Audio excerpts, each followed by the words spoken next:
Hey everybody, welcome to MSP Mountain. My name's Eric from Support Adventure, and today we are joined by Devin from eBridge Marketing, and we also have Tal online, who's our marketing strategist at Support Adventure, and had some marketing wisdom to this.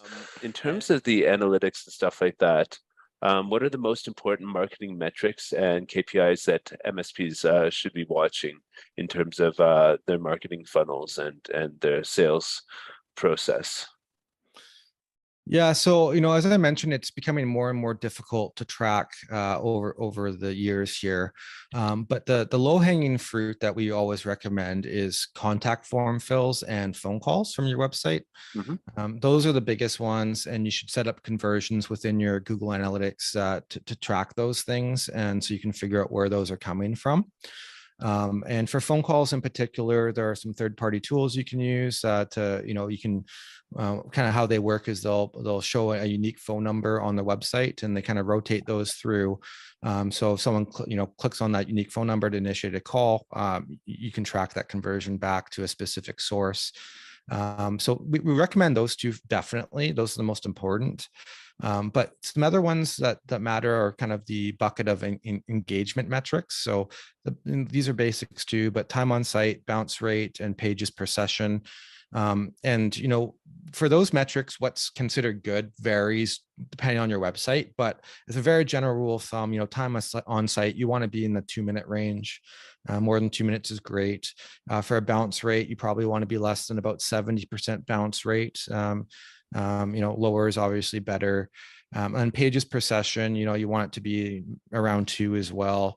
And it does vary because let's say if you have a homepage, it's very descriptive. Maybe people don't need to visit other pages on your website to get what they want. So, the pages per session would be lower.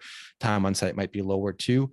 But as a very general kind of, general rule of thumb, those would be some good numbers to look at. But, all of those three, the contact form fills, phone calls, and the engagement metrics, those are the basics, and we stick to the basics again because doing the advanced tracking, it's difficult, it's expensive, and it's not even that accurate. So sticking to the basics makes a lot of sense at this point in time. Yeah. Tal, any questions on that? No, that makes sense. I agree completely. Yeah. We look at the same metrics as you do. Yeah, it's really satisfying to see it grow, especially like with the content that stuff that you put out there is actually being picked up by Google, put in front of relevant people, and you're getting actual people who are interested in your business from that. Yeah. And people who might be new to SEO or to content marketing need to realize, of course, as we all know, that it takes time. It could take 4 to 6 months, if not more, for new pages to actually reach the first page on Google, if they ever will. It's definitely more of a long-term strategy. So I do see some people, making 10 blog posts, waiting a month, and then freaking out because they don't get any traffic coming from it, without realizing that, SEO and content marketing is very much a long-term approach and should be coupled with other, marketing strategies that are more immediate if they need something, right now, let's say, in theory. Yeah, I 100% agree with that. And a tip I would have for MSPs or really any company is search Google for a key phrase that is really important to your business, and then take stock of what's on the first page of Google, especially in terms of actual companies. So like, not like a business listing or anything like that, but actual companies that might be your competitors. And then take a look at how long is that content? Like is it like 2,000, 3,000 words?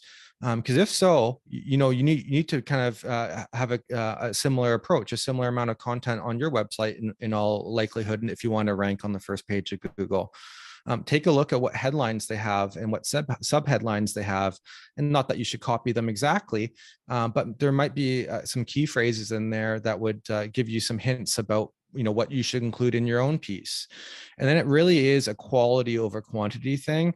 And it goes back to what you were saying, Tal, where, if it's not going to have results for several months, but it is going to stay up there for a long time, it makes sense to invest the time into it to make it a really good piece. Especially if it's a really super important keyword for you, you might want to start with the goal of trying to make the best piece on that particular topic that's online, and make it the same length as your competitors, but the quality is better. And then that's going to give you a really good chance of ranking on Google. And then, of course, you want to SEO optimize the content as well, and to make sure that you have all the things that Google wants to see for that page, so that it's not only resonating with your target audience, but it's resonating with Google as well. Yeah. And on that note, actually, I'm just thinking, you mentioned how geographically specific MSPs are. A lot of them are providing in-person services, for example, in a city.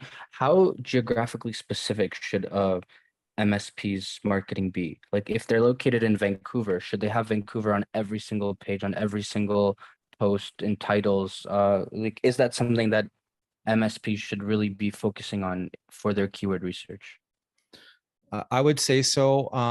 You do need to worry about what they call keyword cannibalization.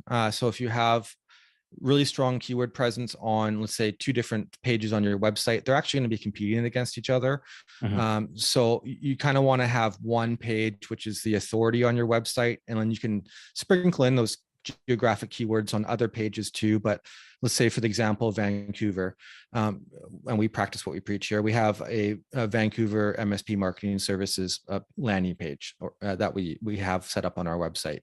And it does have some information that's kind of redundant, especially with regards to like our services pages, because it's meant for people who are searching for Vancouver MSP marketing, so they can land on that and get an idea of our services, our company, etc. Kind of a quick overview of everything.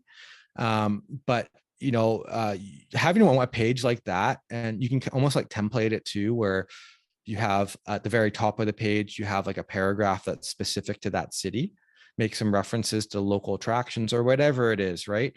And then down below, you can kind of have the same content that you reuse for every municipality that describes your services and a little bit about your company. So you can create a bunch of pages pretty quickly like that. And what we recommend is don't put those pages in the navigation, because they are redundant. They're gonna, if someone's just browsing your website, choose come to your homepage, there's not much value to them to click through a bunch of different municipality pages that have a lot of overlap. But you can put them in your footer, and you can still make them indexable, so search engines can send people to them.